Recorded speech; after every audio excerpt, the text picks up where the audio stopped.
ذوالحجہ کا جو پہلا عشرہ ہے، نبی اکرم صلی اللہ علیہ وسلم فرماتے ہیں ان ایام سے بہتر سال بھر میں کوئی بھی دن نہیں ہے اللہ تعالیٰ کے نزدیک۔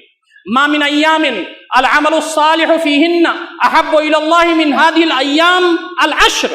نبی اکرم صلی اللہ علیہ وسلم فرماتے ہیں یہ جو 10 دن کی جو یہ سیریز ہے، اس میں اللہ رب العزت کی بارگاہ میں جو عبادات کی جاتی ہے اللہ تعالیٰ اس کو بہت نوازتا ہے۔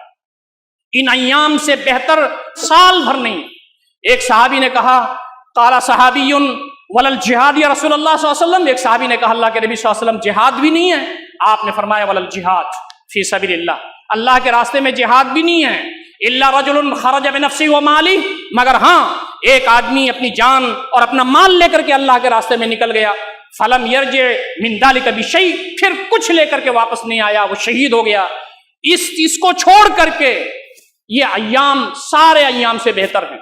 ہمیں ان ایام میں منصوبہ بندی کرنی چاہیے کہ ہم تسبیحات پڑھیں گے، تکبیرات پڑھیں گے، تحلیلات پڑھیں گے، تحمیدات پڑھیں گے، ہم نفلی روزے رکھیں گے، قرآن مجید پڑھیں گے، اللہ کو خوش کرنے کا کام کریں گے، غربا مساکین، یتیم، لاچار، مجبور، مستحقین کی خدمت کی منصوبہ بندی کریں گے۔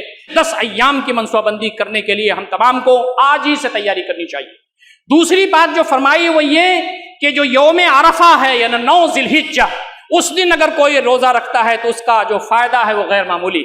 نبی صلی اللہ علیہ وسلم فرماتے ہیں صیام یوم عرفہ احتسب علی اللہ ان یکفر السنۃ التي قبلہ والسنۃ التي بعدہ، میں امید رکھتا ہوں کہ عرفہ کے دن کا روزہ رکھنا 1 سال پچھلا اور 1 سال اگلا گناہ معاف کر دیتا ہے۔ ہمارے جو محدثین ہیں، جو شارح ہیں، وہ کہتے ہیں کہ اسلام کی روح یہ ہے کہ بڑے بڑے گناہ نہیں معاف ہوتے، معاملات کے، تعلقات کے، لین دین کے، چھوٹے چھوٹے جو گناہ ہیں اللہ کی جناب میں ہیں وہ معاف ہو جاتے ہیں۔ اس لیے ہم کو کوشش کرنا چاہیے کہ ان ایام میں ہم تمام اس کے لیے تیاری کریں۔ اور آخری بات یہ ہے کہ جہاں حجاج کرام وہ سارے مناسک اور مراسم عبودیت ادا کر رہے گے اور کریں گے، ہم بھی یہاں دلی کے اندر ابو الفضل میں اور شاہین باغ میں قربانی کریں گے، اس لیے کہ حضرت ابراہیم علیہ السلام نے بیٹے کی قربانی کی، اس کے بعد سمبولک سیکریفائز کے طور پر حضرت جبریل دمبا لے کر کے آ گئے کہ آپ کا جو خواب تھا آپ نے پورا کیا، آپ فدیہ دے کر کے اس کو گویا کہ اس قربانی کو کر دیجئے۔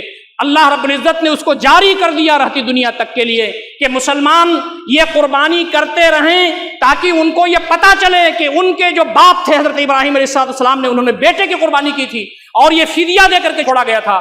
ہم بھی ہمیشہ تیار رہیں کہ ہم اپنی قربانی کے لیے تیار رہیں، اپنے بیٹوں کی قربانی کے لیے تیار رہیں، اپنے گھر بار کی قربانی کے لیے تیار رہیں۔ شہادت کی تمنا لے کر کے زندگی گزاریے۔ یہ کھا لینا، گھر بنا لینا، عیش و آئم کی زندگی گزار لینا، یہ ہمارا مطمئن نظر نہیں ہے۔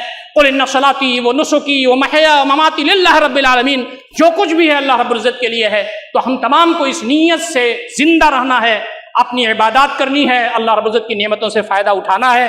لن ینال اللہ لحومها ولا دماؤها ولکن ینالہ التقوی منکم، یہ تمہارے قربانی کے جانور کا خون یا گوشت اللہ تعالیٰ کو نہیں پہنچتا، بلکہ تمہارے دل کی رگوں کی گہرائیوں میں جو تقوی ہے، خوف ہے، خشیت الہی ہے، وہ اللہ تعالیٰ کو پہنچتا ہے۔